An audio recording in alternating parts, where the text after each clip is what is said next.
नमस्कार भाई लोग। आज का वीडियो बहुत ही महत्वपूर्ण होने वाला है। पता है क्यों? क्यों?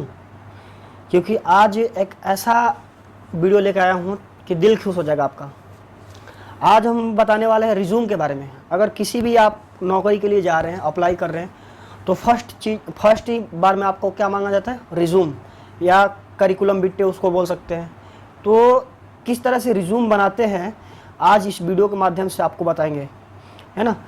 पूरा डिटेल अगर जानना चाहते हैं तो लगातार आप इस वीडियो पर बने रहेंगे। और एक चीज़ और, सब्सक्राइब जरूर करें। आप लोग वीडियो देख रहे हैं तो सब्सक्राइब करिए और अपने दोस्तों को शेयर भी करिए। Thank you. चलते हैं, चलिए। आ चुके हैं हम लोग स्क्रीन रिकॉर्डर पे। तो देखते हैं कि रिज्यूम कैसे बनाते हैं। हमने अभी बता रहा था तो देखिए, रिज्यूम को ही हम करिकुलम विटे कहते हैं। ऊपर लिखा हुआ है ना, करिकुलम विटे। तो करिकुलम विटे बोलिए या रिज्यूम बोलिए, दोनों बात सेम ही है। ओके। तो सबसे पहले हमें क्या करना है, अपने आप जिससे भी बना रहे हैं, आप लैपटॉप से बना रहे हैं या मोबाइल से बना रहे हैं, तो ऊपर लिखेंगे जैसे ये लिखा हुआ हमने करिकुलम विटे। उसके बाद अगर अपना फ़ोटो लगाना चाहे तो एक बढ़िया सा फ़ोटो लगा दीजिए। मेरा फ़ोटो मत लगाइएगा, ये थोड़ा ख़राब फ़ोटो दिख रहा है ना। ओके जी। फिर आपको इसके ठीक नीचे आपको जैसे ये दिख रहा होगा नेम के बाद अपना विलेज लिखिएगा। जैसे ये मैंने लिखा है विलेज, जो भी आपका गांव है ना। फिर उसके बाद पुलिस स्टेशन लिखना होता है, जिस डिस्ट्रिक्ट से आप बिलोंग करते हो वो लिखना होता है। फिर आप पिन कोड लिख दीजिएगा, कॉन्टैक्ट नंबर लिख दीजिएगा, है ना। फिर आपका कॉन्टैक्ट नंबर के बाद आएगा क्या, अगर कॉन्टैक्ट नंबर आपके पास ईमेल है तो वो भी लिख दीजिए, ईमेल आईडी अपना, है ना। तो ईमेल आईडी लिखने के बाद ये ईमेल आईडी आपको दिख रहा होगा। फिर अगर पासपोर्ट आपके पास है तो पासपोर्ट नंबर भी डाल सकते हैं। अगर मान लीजिए आप गल्फ़ के लिए अप्लाई कर रहे हैं, कहीं दूसरे आउट ऑफ कंट्री के लिए अप्लाई कर रहे हैं, तो पासपोर्ट लिख दीजिएगा तो और बेटर है। अगर आप इंडिया के लिए कर रहे हैं तो पासपोर्ट कोई ज़रूरी नहीं है। अगर गल्फ़ के लिए है तो आपके पासपोर्ट बहुत ज़रूरी है। सबसे ज़रूरी चीज़ होगा पासपोर्ट। अगर आप गल्फ़ के लिए या अदर कंट्री के मतलब आउट ऑफ इंडिया कर रहे हैं तो, या जहाँ से भी देख रहे हैं आउट ऑफ कंट्री अपने कर रहे हैं तो। फिर अगर बात करें, अब हम चलते हैं। अब देखिए मेन जो आते हैं यहाँ पर, अप्लाइड फॉर पोस्ट।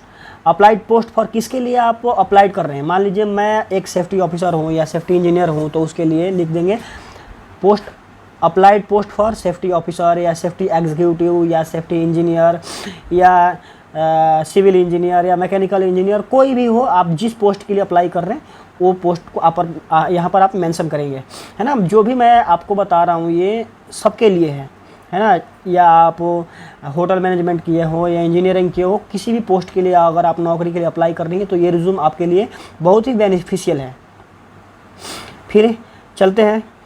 फिर आपका कैरियर ऑब्जेक्टिव क्या है, आप मतलब अपने कैरियर में किस तरह से आप अपॉर्चुनिटी को डील करते हैं, क्या करते हैं, आपके माइंड सेट में कैसे चल रहा है, जो भी है आपको अपने हिसाब से लिखना पड़ेगा। यहाँ पर आपको जो दिख रहा है, ये जो हमने लिखा हुआ है, ये ना देखिए मैं दिखा रहा हूँ आपको, ये आपको दिख रहा होगा,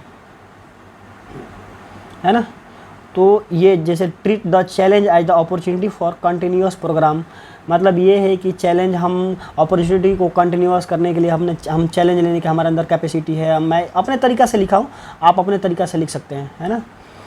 तो ये आप अपने से लिखिएगा। फिर अब आपका आता है सेकंड नंबर, एकेडमिक प्रोफाइल। मतलब ये है कि आपने स्कूलिंग टाइम में क्या कर रखा है, कितना पढ़ाई, आपका बेसिक क्वालिफिकेशन क्या है, वो आपको मेंशन करना पड़ेगा। जैसे मैं पोस्ट ग्रेजुएशन हूँ, है ना, तो post graduation from BKSU RI इन 2020, मतलब ये है। फिर BSc मैंने कब करा है, BKSU RI इन 2027 में करा है, 2017 में करा, सॉरी। फिर इंटरमीडिएट मैंने करा है 2014 में, BSc भी। फिर मैट्रिकुलेशन मैंने करा है 2012 में। अगर आप मेंशन ये भी करना चाहते हैं किस डिवीज़न से पास है तो भी आप मेंशन कर सकते हैं। मतलब आपको एक बेसिक दिख रहा होगा तो ये आप कर सकते हैं। फिर प्रोफेशनल प्रोफाइल, मतलब ये है कि आप जैसे BTech हैं, MTech हैं या डिप्लोमा किया हुआ है, जो भी है वो आपको लिखना होगा। जैसे मैंने लिखा हुआ है कि completed 1 year diploma in fire and safety from pristine school Howrah in 2016 to 17 session, है ना, fire protection and fire fighting से, ये मैंने करा हुआ है। तो ये मैंने प्रोफेशनल प्रोफाइल में लिख के रखा हुआ है। तो आप भी डाल सकते हैं कि जैसे मान लो कि completed 4 year diploma, 4 year BTech इन जो भी सिविल मैकेनिकल जो भी आप किए हुए हैं वो डाल सकते हैं, है ना। जो भी सेशन है आपको वो भी डाल सकते हैं। फिर एडिशनल प्रोफाइल आप डाल सकते हैं कि आपको इसके बाद आपका जो भी नॉलेज है, मान लीजिए कि आपको कंप्यूटर में नॉलेज बढ़िया है या स्पोर्ट्स में आपको नॉलेज बढ़िया है, एडिशनल कुछ भी डाल सकते हैं जो आपके पास है ना। ये मैंडेटरी होता है डालना, जैसे ये मैंने डाल रखा है। फिर आगे चलते हैं, वर्किंग हिस्ट्री, ये सबसे ज़रूरी। अगर आप फ्रेशर हैं तो वर्किंग हिस्ट्री नहीं डाल सकते, है ना। अगर लेकिन आपके पास एक्सपीरियंस है तो आपको क्या करना पड़ेगा कि वर्किंग हिस्ट्री बहुत ज़रूरी है। तब तो आपको जानेगी कि कंपनी की हाँ भाई ये बंदा एक्सपीरियंस वाला तो कहाँ कहाँ काम किया है। देखिए जैसे मैंने काम कर रखा है, एम्प्लॉयर कौन था हमारा, जो हमें नौकरी दिया था, जिस कंपनी में मैं काम कर रहा था उसका नाम था Radiant Hitech Engineering Private Limited. और मेन क्लाइंट में, जैसे मैं कॉन्ट्रैक्टर में था रेडिएंट में, और मेन क्लाइंट कौन थी, गुरु गोविंद सिंह रिफाइनरी HPCL भटिंडा में था लोकेशन। और किस डेजिग्नेशन में था मैं, एक सेफ्टी ऑफिसर के डेजिग्नेशन पे था। और फिर आपको बता दूं साइट कौन था हमारा, भटिंडा। पीरियड कौन सा, किस समय में करा था, 10 दिसंबर 2017 से 6 मार्च 2017 तक करा था। इस तरह से आपको दिख रहा होगा, है ना ये। तो ये आपको उसी तरह जहाँ जहाँ कह रहे हैं फिर देखिए मैं फिर उसी कंपनी में था, फिर अगला साइड पे गया रिलायंस में, दहेज गुजरात में, है ना। इस तरह से फिर मैं आदित्य बिरला में गया। तो ये सारा मैं लिख के रखा हूँ, है ना, आपको दिख रहा होगा ये सारा चीज़, है ना, आप देख सकते हैं।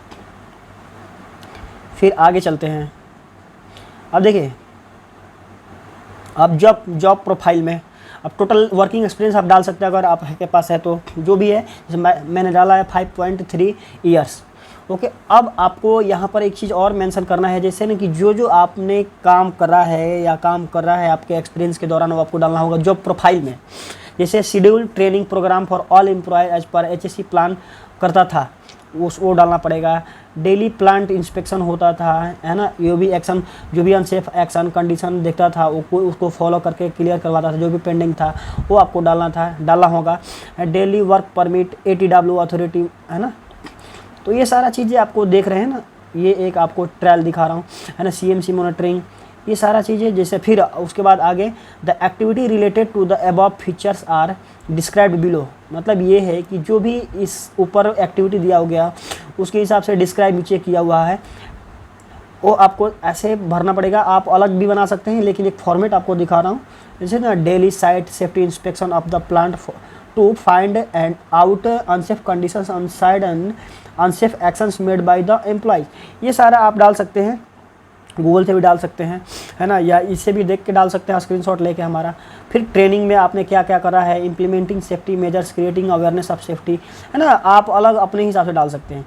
आप देखिए नीचे सबसे लास्ट में पर्सनल प्रोफाइल, है ना, जैसे father name, date of birth, gender, religion, है ना, जो भी आपका रिलीजन है, आप लैंग्वेज कौन कौन सा जानते हैं, नेशनलिटी आपका क्या है।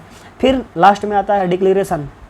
आई हियर डिक्लेरेशन, मतलब कि जो भी हमें ऊपर इन्फॉर्मेशन दिया गया है इस रिज्यूम में या इस करिकुलम बिटे में, वो हमारे द्वारा जांच लिया गया है, मैंने जो भी लिखा है सही लिखा है। I hear declare action that the above information correctly, जो भी है इन्फॉर्मेशन हमने दिया है ऊपर वो सही है ना। अगर गलत होता है तो आप हमारे ऊपर एक्शन ले सकते हैं, जो भी इन्फॉर्मेशन दिया गया है ना।